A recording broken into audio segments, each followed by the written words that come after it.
Alors bonjour à tous, c'est Quiche. Aujourd'hui on se retrouve pour un film très attendu, de l'attente mêlée à une certaine méfiance, à une certaine peur d'être déçu. Je vous parle évidemment aujourd'hui de Furiosa. Alors Furiosa, 5e film. Oh bah, il y a Boubou, voilà. T'as bien aimé Boubou, hein? Elle a pas vu le film. Furiosa, donc 5e film de la saga Mad Max. Et c'est vrai que je l'attendais en fait sans l'attendre. C'est-à-dire pour moi, le projet Furiosa qui a été annoncé très rapidement après Fury Road. Hein. Le projet Furiosa, c'est pas quelque chose. Avoir l'histoire de Furiosa, une espèce de préquel à c'est pas une espèce, c'est une préquel à Mad Max 4 Fury Road. C'était pas quelque chose qui m'emballait forcément.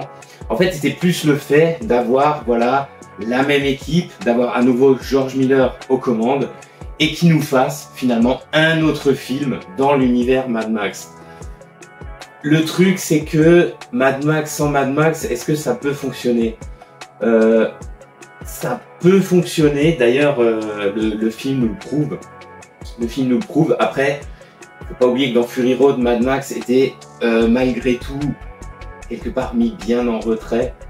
C'était justement Furiosa qui lui volait presque la vedette, donc qui était joué par Charlize Theron. Gros problème sur le tournage apparemment entre elle, en fait elle a foutu la merde.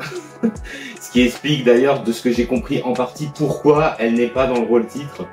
Peut-être aussi par rapport à le fait que ce soit une préquelle, bon, peu importe. Charlize Theron en tout cas, même si c'est une énorme pétasse apparemment, bah, elle est extrêmement charismatique dans le film.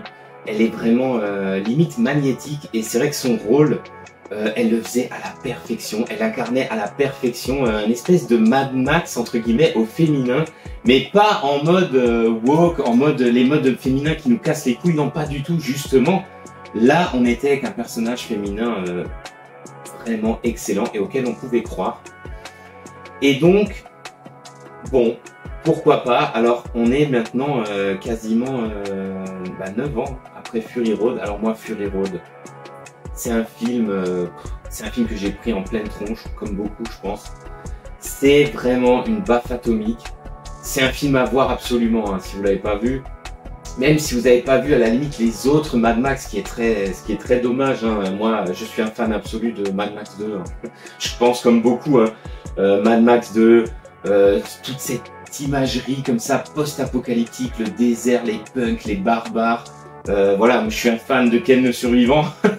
Évidemment qu'il y a une espèce de dérivé hein, comme ça japonais de Mad Max.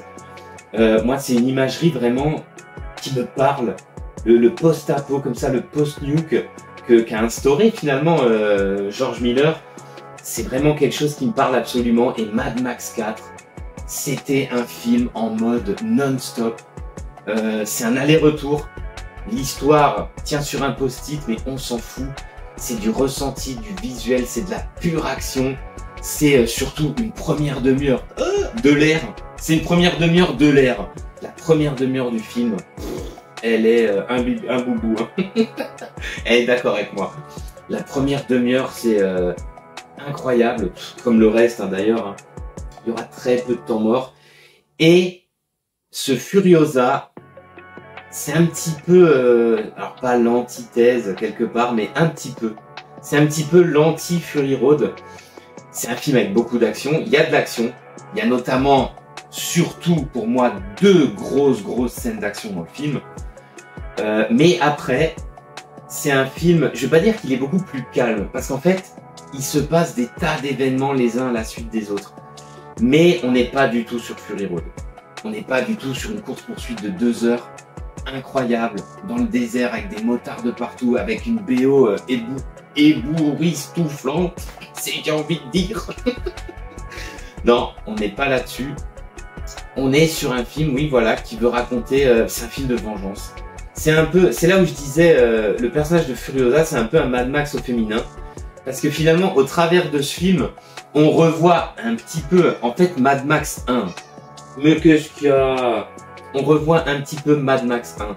C'est-à-dire on va voir comment le personnage de Furiosa, on va la voir dès sa petite enfance, hein, est devenue cette espèce de tueuse monolithique inarrêtable qu'on voit dans Fury Road. Donc, bon, on lance le film, pourquoi pas. Et c'est vrai que il y a un petit peu de déception pour ma part. En fait, le film, il est assez long quand même. Il dure 2h30, hein, quand même. Hein. Après, il a beaucoup de choses à nous montrer, mais comment dire, il nous montre beaucoup de choses. Finalement, on l'avait compris en fait dans le 4. C'est aussi un film qui reste très visuel. Hein. C'est pas des tonnes de blabla. Donc ça, c'est quand même appréciable. Ça reste un film très visuel, mais ça reste donc, je disais, très visuel. Mais on nous montre des choses que finalement on avait compris. On s'en doutait et en fait, ça n'a pas grand intérêt au final, notamment tout ce qui est autour, voilà, les espèces de 3 seigneurs entre Immortal Joe, alors qu'il est toujours aussi charismatique. D'ailleurs, quelque part, Immortal Joe, c'est un petit peu un des problèmes du film pour le méchant du film, mais on va y revenir. Immortal Joe dans sa citadelle, le Petro City, donc ceux qui ont tout ce qui est raffinerie, la grosse raffinerie d'essence, le moulin à balles avec la carrière et ça. Je veux dire, en fait, dans Fury Road, on avait tout de suite compris comment ça fonctionnait. Voilà, les mecs s'échangent des denrées. Voilà, chacun a besoin de l'autre. Il y a un espèce d'équilibre. Alors justement, le méchant du film, qui n'est pas Immortal Joe en réalité, qui est donc Dementia, la Dementium, là, le personnage joué par Chris Hemsworth, qui a une espèce de cohorte de barbares du désert, va venir au milieu de cet équilibre, on va dire, et va venir foutre la merde. Voilà, il va venir foutre la merde, il va vouloir s'emparer de tout, il est zinzin, mais écoutez, je vais le dire carrément, Chris Hemsworth, c'est un acteur que j'aime énormément, mais clairement, là, dans le rôle, c'est pas qu'il est pas bon, parce que honnêtement, il fait le boulot, il fait le taf, il fait le chef charismatique qui passe peu à peu à un mec totalement fou, qui part en couille, qui n'arrive pas à tenir ses troupes, puisque les années vont passer dans le film.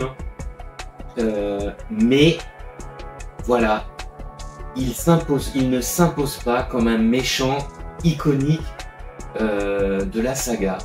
Voilà, même comme un méchant iconique du cinéma. Il est fade, en fait. Il est fade, il est assez ridicule. Le fait aussi qu'au fur et à mesure du film, lui et sa troupe, lui et son espèce d'armée subissent une espèce de débandade progressive comme ça, rajoute au fait qu'en fait, au final, il est assez insignifiant. Il est assez ridicule. Et voilà, par rapport au charisme de Immortal Joe, par exemple, il fait pas le figure, en fait. Et c'est vrai que si ce n'était pas l'antagoniste parce qu'il a fait subir à notre héroïne et que notre héroïne veut absolument, évidemment, se venger de lui, en fait, ce serait un méchant un peu lambda d'une bande de barbares du désert, voilà, sans plus. Et ça, c'est vraiment très dommage, je trouve. Il n'arrive pas, malgré tous ses bons efforts, hein, à être vraiment un personnage qui déchire, quoi. Un méchant qui déchire, un méchant qu'on adorerait détester, qu'on prendrait plaisir à voir se faire écarquiller, écharper à la fin du film. C'est pas vraiment ça, et d'ailleurs, je trouve que justement, sa mort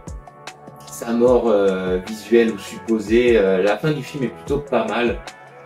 Elle résume un peu bien son personnage. D'ailleurs, je pense que c'est voulu d'ailleurs. Hein. Elle résume un peu bien ce personnage un peu bouffon au final sur les bords. Pareil avec son nounours. Tout ce qu'il y a autour du nounours, j'ai pas vraiment aimé. Il a un côté un peu immature comme ça. Ouais, il est très bof. En ce qui concerne, justement, on va parler du casting. En ce qui concerne Anna Taylor-Joy, elle est bien. Franchement, dans le film, en fait, elle a un peu le même problème que Chris Hemsworth. Elle est bien, elle se donne dans le film, elle se donne à fond. J'aime beaucoup les plans sur son regard. Elle parle très peu, donc ça c'est vraiment appréciable. Elle dit quasiment rien, d'ailleurs, dans le film.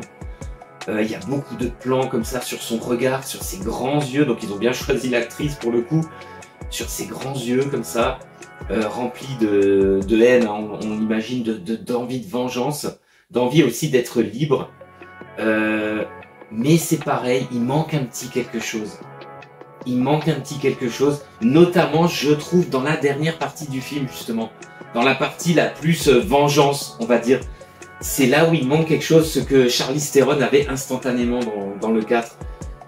C'est dommage, après voilà, c'est absolument pas, ils sont pas en roue libre, genre ils font n'importe quoi. On sent d'ailleurs, et ça c'est tout le travail de George Miller, il faut rendre à César ce qui appartient à César. Putain, le mec, il a plus de 80 ballets, mais il nous offre une réalisation.